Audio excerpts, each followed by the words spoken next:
উত্তরার milestone school and কলেজে বিমান বাহিনীর প্রশিক্ষণ বিমান বিধ্বস্ত হয়ে বহু প্রাণহানির ঘটনায় বিএনপি জামায়াত জাতীয় নাগরিক পার্টি সহ বিভিন্ন রাজনৈতিক দল গভীর শোক প্রকাশ করেছে।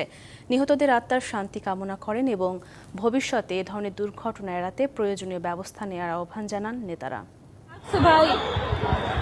সোমবার দুপুরে রাজধানীর উত্তরা মাইলস্টোন স্কুল অ্যান্ড কলেজের একটি ভবনে বিকট শব্দে বিধ্বস্ত হয় বিমান বাহিনীর প্রশিক্ষণ বিমান। বিমানটি বিধ্বস্ত হওয়ার পরই আগুন ধরে যায়, হতাহত হয় বহু। এ ঘটনায় শোকের ছায়া নেমে এসেছে সারা দেশে।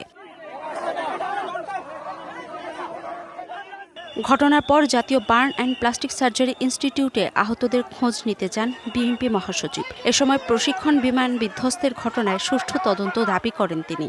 আমি দলের পক্ষ থেকে, আমার জেলা প্রশাসন খাদিয়ার পক্ষ থেকে এবং আমার অ্যাক্টিং চেয়ারম্যান তার পক্ষ থেকে আমরা শোক জানাচ্ছি।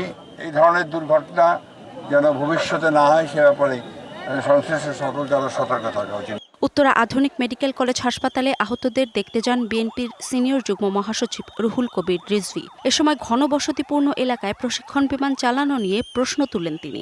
শোকাহত পরিবারকে আল্লাহ যেন শোক সইবার শক্তি দেন।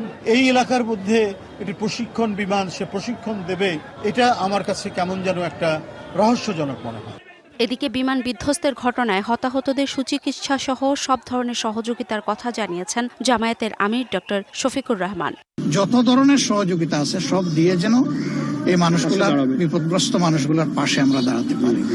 আমরা দেশবাসীকেও আহ্বান জানাবো যে প্রথমত তাদের জন্য সবাই যেন দোয়া করে, আল্লাহ যেন তাদেরকে সুস্থ করে দেন।